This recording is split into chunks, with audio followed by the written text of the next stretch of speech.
In school, there was a group of us who were quite into film and TV, so I direct as well, VT coordinate, produce jobs. I'm an editor. The ambition that I've spoken about is still there, but it's directed in a very different way.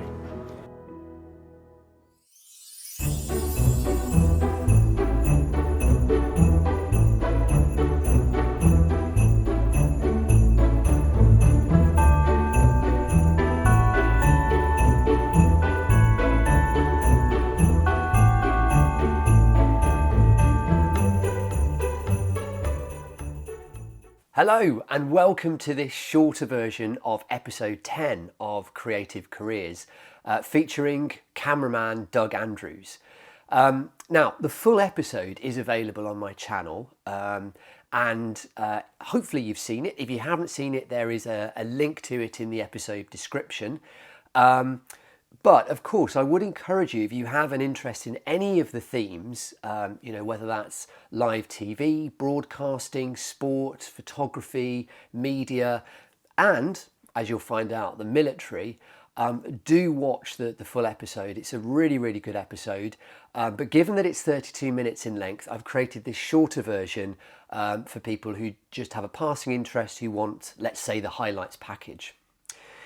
If you haven't already done so, please do subscribe to my channel and share this, of course, with anyone that you think would be interested in these sorts of episodes, careers, guidance, advice, anything like that. All you need to do is click on the subscribe button below and you'll receive all videos, all notifications of new videos for free. So I arrived at Twickenham Stoop in London on a cold but sunny day in November to meet with Doug Andrews, who was part of the live broadcasting team to cover England A versus Australia A, which was an autumn international rugby union match. I started by asking him what a typical day looked like for somebody in his industry. I was here at 8 o'clock this morning. The engineers were here setting up inside they were here on Friday as well, as was I. We do a test day for all the equipment, then we have another day or another morning to set all the stuff up. And it gets boiled down to the point where you know to the second on the day what's going to happen. The director will have a running order that's literally to the second. And that all gets distilled down from a blank sheet of paper 2 months out, where it's like, right, we've got this game, how are we going to do it? For me, I mean, I'm just a camera operator today. I'm involved in the planning and the build-up of the game, but my role today is as a camera operator. So for me, I've got something to do at 12:30, which is Martin Bayfield's opening link. We'll pre-record that. We do for those that don't know, they're called pre-records. They go into a replay machine and then we build the top of the show. So right. if you because there isn't the time at the top of the show, because you go straight in to presentation and the guests talk amongst themselves, and you have team arrivals happening, and you have coach interviews and player interviews and warm-ups and all that going on, that we'll all be collating and building the top of the show so that when we come on, it's seamless. Titles, intro video, opening link, a few warm-up shots, team arrival shots, then into the studio, guests will all have a chat. That's all done well in advance of kickoff. I've been out and flown a drone around and got some shots of the ground earlier on. That all gets thrown in. Doug had always had a couple of ideas in mind for a career. His main passion at school was photography and film, and he aspired to become a director. His fallback plan was that if all else failed, he would join the Air Force. Then applied for jobs in TV. At the time it was like writing letters to production companies and stuff, never got anywhere. It was like, right, I guess TV's done for me now, so joined the Air Force. And was in the Air Force for 5 years, didn't particularly enjoy it, loved the sport element of it, and would definitely recommend it to anyone that doesn't know what they're doing with their life. But subsequently in that job, I was still toying around with cameras and stuff, and I remember going to Kuwait, and in our barrack block at night I had a little camcorder and I bought a laptop, and in those days in the Middle East, each little region of the town would sell its own little stuff, and there was an area of town where you could go and buy like knocked off software. Right.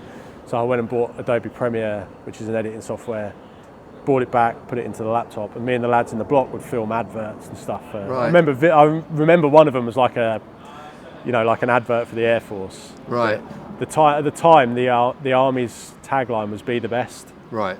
And the joke in the Air Force was like, "Join the Army, be depressed." So we made this advert of us like mopping barrack blocks and like sweeping stones from the desert and all that kind of stuff.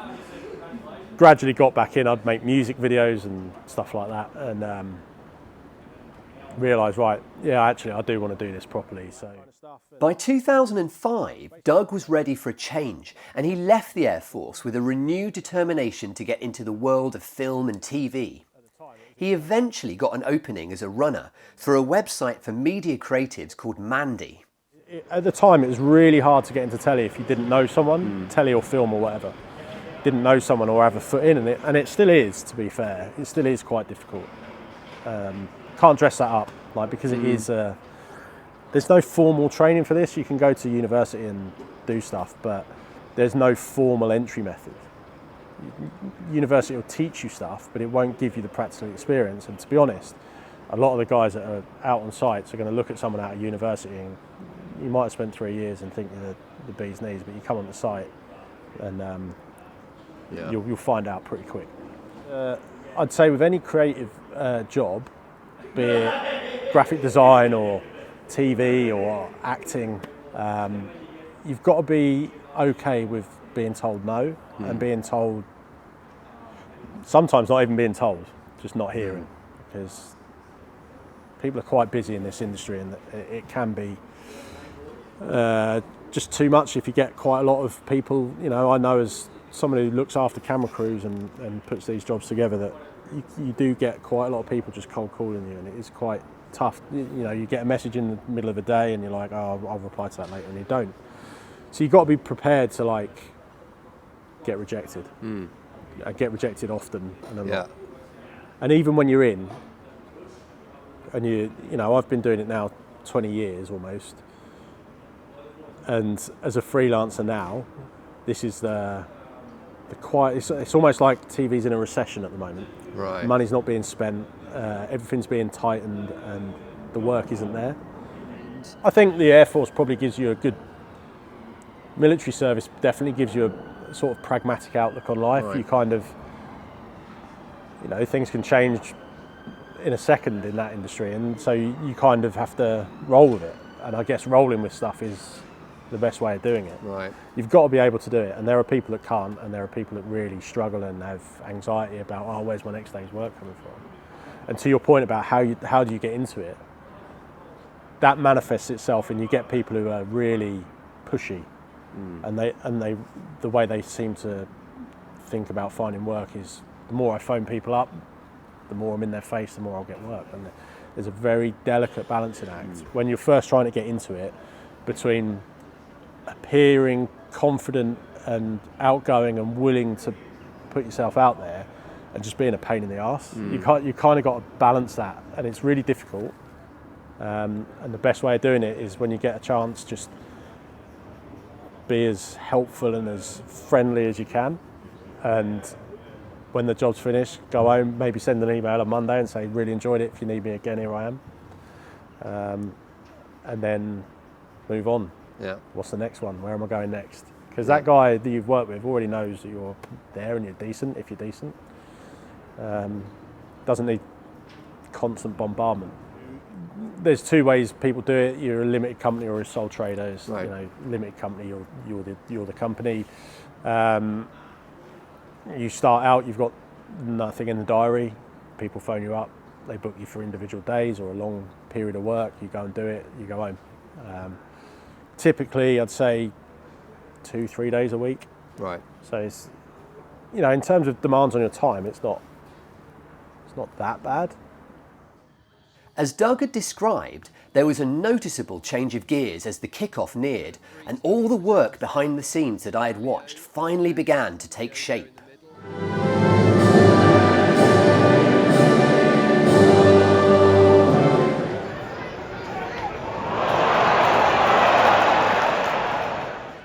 During our conversation, I had asked Doug what his thoughts were on the future for the broadcasting industry, and finally, what advice he would give to young people who are unsure on what career options to take. Yeah, so I do a lot of other bits. So I direct as well, VT coordinate, I've produced jobs, I'm an editor, multiple strings to a bow, but really what they want in this industry is people who are very good at one thing. I'd say that there are, the ambition that I've spoken about is still there, but it's directed in a very different way. Right. It's there to sort of, I now want to not prove to myself, but I want to be able to do stuff for myself rather than relying on other people. Right. And that's where I'm sort of channeling that competitiveness now. It's like, I've done that bit. I want to, the challenge now is, right, I'm going to do this on my own, and I'm going to get that French rugby channel to the point where that's my job. Right. And then probably once I've done that, I'll be like, I'm bored of this. I need another thing now. Yeah. Look, I'm a big advocate of the military. Right. I don't necessarily think it's right for everyone, but if you're in a position in life where you haven't got a clue what you want to do, I think there are a lot worse ways of finding out. Right. You can go there. They do, like, it's a cliche, they give you a trade, but they also give you, I don't know if it's the same now, it certainly was when I was in, but it turned me from, like, I was a boy when I went in. Right. And how old were you when you went in? I was 19, but I was a child. Okay. Like, I was a really immature kid. Right. And it turned me into an immature adult, but one with focus, and I knew where I wanted to be, and so part of that is my personality, but I definitely think what you got to lose. You don't have to go and join the Royal Marines or an infantry regiment. Yeah. Right. I didn't know it at the time because they weren't recruiting that trade, but there's a whole branch of the military for photographers. So if you want to be in the media and you can't get a job, you want to be in telly or photography or journalism, join the military as a photographer and go and learn how to do stuff there, because they're all using social media and they're all using technology now. But it also gave me this kind of respect for the pyramid. Yeah. Like, there are real marked similarities between the military and television. Yeah. Now you have your exec producer who's your station commander, and you have your runner who's your infantry soldier, and everyone has their level. And I would say that I don't think many people will agree with me, but I think it's, if you haven't got a clue, what have you got to lose? Yeah. Because you might find that you love it in the military and it's what you always wanted to do, or you get there, you learn how to do something, you have a bit of fun, you meet some lifelong friends. I've got mates that I'm still see to this day from the military. So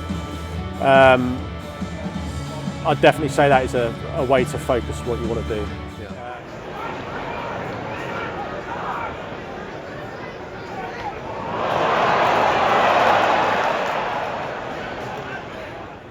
Well, absolutely fantastic to spend the day here at the Stoop in Twickenham, to see a little bit of rugby, but more importantly to meet with Doug and just get a sense for what goes on behind the scenes. Brilliant to hear his story, his journey into what he's doing here, and also get to see really what goes into it. I've been to many sporting events over the years and seen live rugby. But never really had chance to go behind the scenes and see what goes into it. And a huge amount does go into it. It's a 12-hour day. But that being said, in many ways it feels almost effortless because everybody knows what they're doing. There's a huge amount of teamwork here and collaboration. It's very, very technical. It's very meticulously planned, but at the same time, it allows for people's talents to thrive. When you think about sport, music, entertainment, it feels very, very privileged, like only a few people get to make it onto the pitch, onto the stage. And that may well be true, but at the same time, there's a huge opportunity here behind the screen, behind the camera, for the right sort of person with the right passion and, somebody who really, really wants to get into this line of work. It's a fantastic opportunity and it's great to see.